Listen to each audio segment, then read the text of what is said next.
Le timing pouvait difficilement être plus opportun.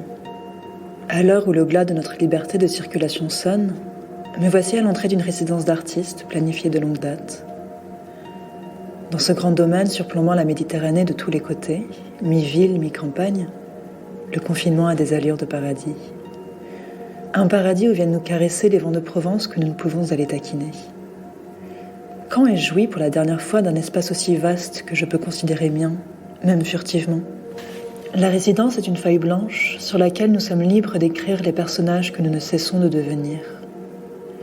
Une toile vierge pour esquisser les relations que nous souhaitons développer les uns avec les autres. La course au rendement s'est arrêtée sur le seuil de la fondation. Ni obligation de fournir la preuve d'un quelconque travail à l'issue de ces 11 semaines de retraite, ni pression pour optimiser socialement notre présence en ces lieux. Certains se retirent dans une discrète solitude, d'autres se laissent porter par la dynamique de groupe, exprimant bruyamment leur appréciation ou restant muets, sans en penser moins. Nous sommes libres d'être les mulots mutiques, le caïd des basses-cours, les fidèles toutous ou les fourmis affairées, sans souffrir d'un quelconque jugement. Ce manque de jugement n'est pas la face affable d'une indifférence polie, au contraire. Tacitement, nous nous autorisons, individuellement et collectivement, cette pause. Peut-être est-ce ainsi que fonctionnent les résidences. Que sais-je ? Il s'agit d'une première, et pour la première fois, je me sens en phase avec ce groupe de fortune. Moi qui peine si souvent à trouver ma place lorsqu'il s'agit de ne pas mener ou de ne pas jouer les observateurs distants. Pas de casting pour une fois. Aucun rôle n'est attribué en dehors de ceux que nous souhaitons endosser là, à ce moment précis. Au fil des années, j'ai réalisé qu'une telle configuration est ce qui me convient le mieux. Être indépendante, être seule, tout en faisant partie d'une communauté. Un mélange à part égale de sociabilité choisie et de solitude, la bonne, celle qui nourrit. L'harmonie d'une solitude solitaire. Pour les angoissés, la catastrophe a le goût du pain béni. C'est l'attente, l'incertitude de la situation qui me rendait anxieuse. Passé les chaos du décollage, nous avons atteint une vitesse de croisière une fois le confinement annoncé. Ici, à l'ombre de ces murs, aux allures d'heureux réclusoires, nichés au creux d'une ville balnéaire endormie, peu de choses peuvent nous arriver. Je dois avouer quelque chose. J'accumule, sans cesse, remplissant mes valises à ras-bord et faisant des courses pour un siège par peur de manquer, d'être prise au dépourvu par une catastrophe imminente. D'une certaine manière, la réalisation de certaines peurs profondément ancrées m'apaise. Enfin, nous y sommes. Nous avons touché le fond et ne pouvons désormais que remonter. Rassurant sentiment que d'être arrivé là en entier. Et soulagement d'assister enfin au déraillement si longtemps anticipé de nos vies bien huilées. Au revoir, anxiété, tu me vois délivrée de tes crochets. Beaucoup font pourtant aujourd'hui le deuil de leur certitude, pétris d'angoisse face à l'avenir. Pour moi, ce sont les certitudes qui sont illusoires. Nietzsche parle du poids de la certitude, et non de celui de l'incertitude. La plupart du temps, nous gagnons face au destin, et nos projets deviennent réalité. L'avenir devient passé, les ambitions se transforment en réalisation. Aujourd'hui pourtant, le masque des certitudes est tombé. Nos vies ont été mises à nu. Bienvenue dans le monde de la survie, aussi sûr et luxueux que celui-ci puisse paraître vu de Cassis. Malgré tout, c'est ainsi que je me sens le plus à l'aise. Les choses sont claires, les faux-semblants ont foutu le camp. Ce n'est pas tout. Je suis depuis longtemps en quarantaine de ce que j'aime. Toujours ailleurs, toujours en mouvement. Jamais là quand il le faut, là quand il ne faudrait pas. Je traverse villes et villages comme un fantôme, en filant bien serré rencarts et rendez-vous, pour faire fi de chaque minute et profiter au maximum de chaque visite. Travail, travail, travail entremêlé d'amitié, comme cela est souvent le cas dans les industries créatives. Un quotidien voué tout entier à une passion-profession. Le train, l'avion, le bus, des heures noyées dans les kilomètres et les paysages qui défilent, entourés d'autres voyageurs mais seuls, éloignés d'eux comme ils le sont les uns des autres. Dans le confinement du miroir, j'ai plongé et ai trouvé une autre facette de l'isolement déclenché par son propre virus, l'hypermobilité. L'hypermobilité, malédiction ou bénédiction de ces 2 dernières années, voire plus. Un mode de vie choisi qui ne laisse d'autre choix que l'isolement et le décalage permanent. Quelle période! Pas plus de 4 nuits d'affilée au même endroit, perpétuellement sur le qui-vive, plus chasseuse que fugitive. Un tourbillon à tous égards, la réinvention continue de soi, une poignée de cœurs brisés, le mien, d'autres. S'instituer un repère unique de son existence, avec l'égoïsme que cela signifie. L'habitude de trouver refuge dans mon propre univers, brouillant perpétuellement les frontières entre rêve et réalité, entre empire extérieur et galaxie intérieure. Un écho lointain d'une adolescence où, la structure familiale brisée, j'ai changé d'établissement et de foyer à chaque rentrée. 12 maisons et presque autant d'écoles avant d'atteindre la majorité. Une décennie et demie à attendre sans y penser cette résidence comme une bouée de sauvetage, quelque chose sur laquelle me reposer pour arrêter momentanément de pagayer. Une résidence comme une pause nécessaire qui a fait émerger ses propres craintes. À quel prix peut-on se couper du monde pendant que celui-ci continue à tourner ? Mais le confinement est arrivé, et tout le monde s'est retrouvé à danser sur le même tempo. Contrairement à la plupart des gens, je n'ai que peu d'interactions physiques au quotidien avec ceux que j'aime ou avec qui je travaille. La plupart de mes relations, quelle que soit leur nature, se déroulent à une distance bien plus élevée que les 2 mètres de sécurité désormais requis. Appels vidéo, mémos vocaux, textes, mèmes et photos. L'occasionnel colis envoyé par la poste et les lettres manuscrites précieusement conservées, comme d'autant substituts imparfaits au toucher et au sourire. La vie derrière les écrans est faite pour ceux que je connais de petits moments de réel qui apportent la sociabilité nécessaire et nourrissent l'âme. À leurs yeux, je suis trop souvent celle que l'on n'ose pas appeler, ne sachant dans quel fuseau horaire et ville je me trouve. Présumée éternellement occupée, prétendument affairée à des choses importantes, excitantes, grandiloquentes. Maintenant que tout le monde est retranché, la distance est soudainement devenue la langue de l'amour. Je n'ai jamais été autant en contact avec mes amis et ma famille, partageant de longues conversations téléphoniques, 2, 3 fois par jour, si ce n'est plus. Donc ils réalisent mon existence, mais parce que nous parlons désormais le même langage.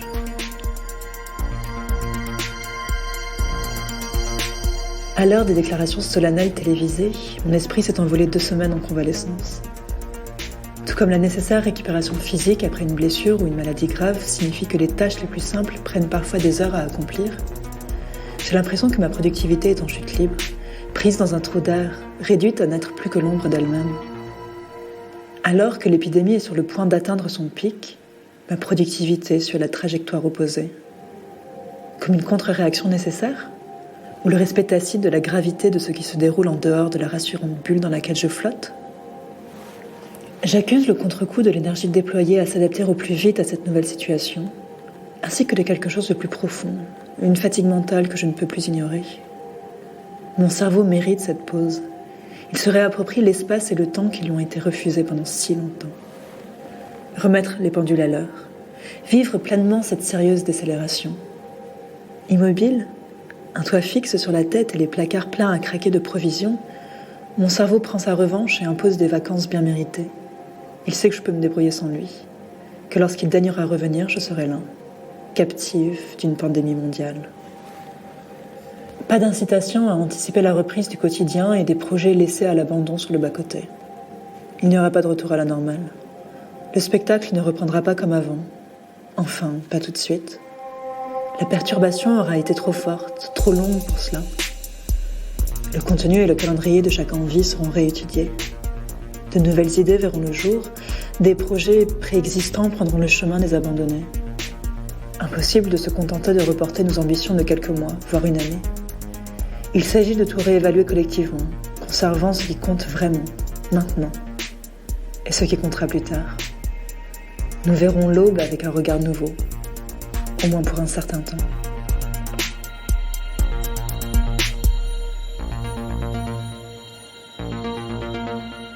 Je n'ai pas jeté un œil à mon agenda, mon compagnon le plus constant depuis des jours maintenant. En temps normal, je carbure à la micro-organisation. Certains segments du calendrier sont programmés à l'heure près, une couleur par type de voyage, chaque réunion ou échéance soigneusement documentée. Combien d'heures passées à peaufiner l'agencement des déplacements et activités, à anticiper et planifier encore et toujours, afin que, lorsque l'imprévu pointe le bout de son nez, ce qui est invariablement le cas, et que les certitudes s'envolent, mon calendrier fonctionne comme un échafaudage qui empêche le tout de s'écrouler. Comme un phare dans la tempête qui guide mon embarcation. Je réalise que s'il m'est arrivé de me focaliser sur des détails d'organisation pour fuir les tensions de la vie quotidienne, tout cela ne comblait aucun vide. Au fond, je me fiche de ces certitudes. Elles ne sont que les garde-fous qui me protègent de moi-même et d'une énergie explosive trop facilement dispersée. Un tuteur qui guiderait une plante a la tendance à faire l'école buissonnière en dehors des prés carrés. L'outil de discipline essentiel des travailleurs indépendants. La boussole du marin en mer. Une présence réconfortante enfin. La preuve que les jours passés en un clin d'œil ont véritablement existé. Échoué sur une île alors que la brume obscurcit nos horizons, mon agenda repose désormais dans son coin, content d'être ainsi délaissé. Les innombrables listes de choses à faire enchevêtrées les unes aux autres comme les contes des mille et une nuits l'ont rejoint dans sa retraite.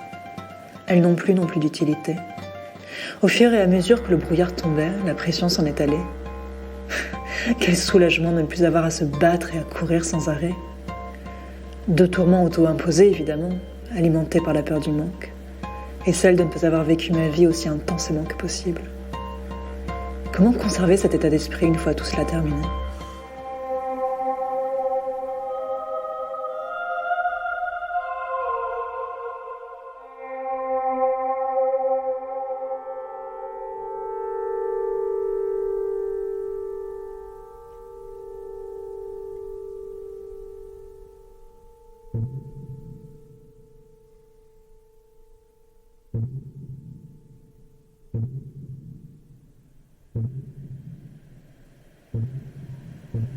Les animaux sont partis. Nous voilà barricadés dans les forteresses construites pour nous protéger de la nature que nous avons détruite. Pour une fois, nous prenons sur nous, baissons la tête et laissons la terre respirer. Et la voici qui prend soudain une grande bouffée d'air, celle que l'on va chercher quand on retire une robe moulante, une cravate ou un soutien-gorge trop serré. Beaucoup d'entre vous connaissent ce sentiment. Les hommes enfermés, enfin ceux qui en ont eu le luxe, les animaux ont déambulé dans les rues, explorant une planète que nous leur avions dérobée. Leur quarantaine, trop longtemps imposée, a pris fin. Nos rôles ont été échangés.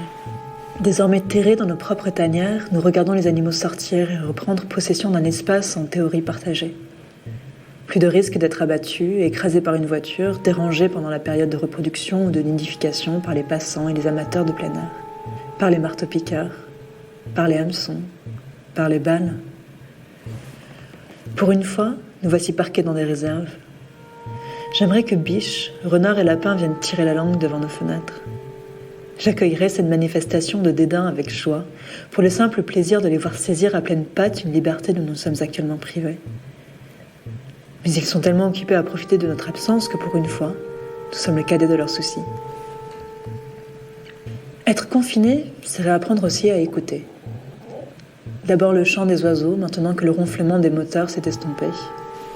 La clameur du dehors n'est plus un sujet de préoccupation ou de plainte. Elle est devenue quelque chose à laquelle nous prêtons attention, en essayant de la déchiffrer comme la partition d'une symphonie. Le bruit devient inhabituel, donc précieux. Il impose le respect, demande à être reconnu et non plus ignoré, célébré et non critiqué. L'immobilité contrainte nous force à être plus attentifs au présent et à l'ici. Je n'ai jamais été portée sur la méditation. Mais tout cela n'est-il pas une immense séance imposée ?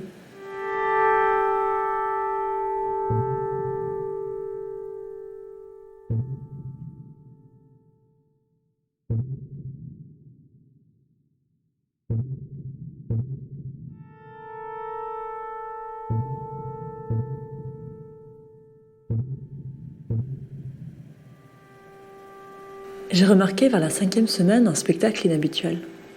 Des valises endormies prenaient la poussière sous le lit. Elles aussi sont en congé, avec nulle part où aller.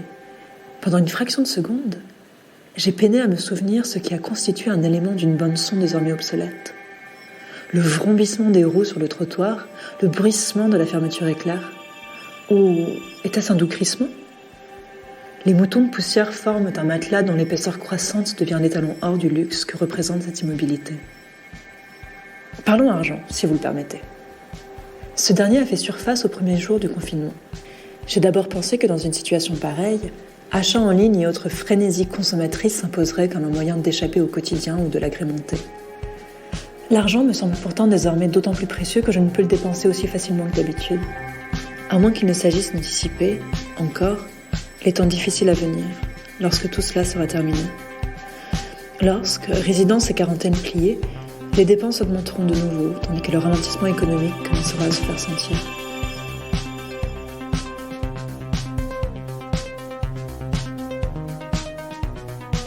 À moins que dans l'urgence de la situation, ce qui importe apparaît plus clairement.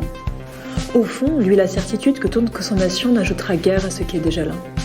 Peut-être parce que ce que je possède me suffit, que ce qui nourrit l'âme est gratuit, ici, devant moi, ou à l'intérieur, et que ce qui est véritablement en jeu ne s'achète pas avec une carte de crédit. Ce qui restera sur mon compte bancaire contribuera à reconstruire notre monde. Pour de plus grands rêves, ceux que nous pourrons faire lorsque nous pourrons à nouveau sortir et courir. Voyons les choses en face. La maladie nous inquiète, nous craignons de perdre des êtres chers, serrons la mâchoire face aux inégalités mises à nu par l'épidémie. Mais cette résidence fait de nous des privilégiés. À l'abri dans notre petit domaine, formant une communauté de circonstances prévues de longue date, la perturbation du quotidien réduite à son strict minimum au regard des circonstances. Par certains aspects, le confinement amplifie la résidence.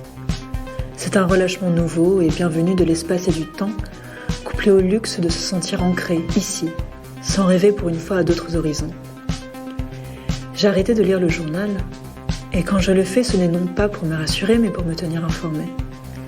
Parce que j'oublie parfois pourquoi nous sommes assignés. Une amnésie partielle, comme une histoire d'amour dévastatrice sur le point d'être enfin digérée. Le confinement m'apporte un repos bienvenu, après le chaos des derniers mois. Comment définir ce dernier ? Repos a autant de sens que de langue pour le prononcer. À mes yeux, il est une incitation à ne pas penser. Ni au travail, ni à l'amour, ni à la vie. Il est une bulle vide, une terre en apparence stérile sur laquelle ne pousse que ce qui daigne pousser, sans contrainte aucune. Ma vision du travail a changé. J'ai cessé de désirer ce que je n'avais encore obtenu. Parfois, courir à perdre haleine nous fait oublier ce que nous avons déjà et nous isole de ceux que nous aimons. L'enfermement a mis un couvercle temporaire sur mes rêves et ambitions. Et cela, pour moi, est le repos. Cœur, corps et esprit ne sont plus éparpillés. Le bétail est de retour au bercail. Me voilà enfin arrivé, enfin ancré. Un ancrage sous forme d'un ancien hôtel de station balnéaire, situation cocasse s'il en est. Combien de fois ai-je imaginé cette résidence ? Combien de scénarios ai-je esquissé dans mon esprit à son sujet ? Une résidence qui a initialement pris les atours d'un pari sur l'avenir. Puis, ceux d'une promesse de temps heureux, avant de représenter l'occasion de ramasser des morceaux cassés et de les recoller. Et enfin, l'énième carte à jouer d'une main déjà chargée de week-ends improvisés et d'allers-retours pour enseigner. Mais rien de tout cela n'est arrivé.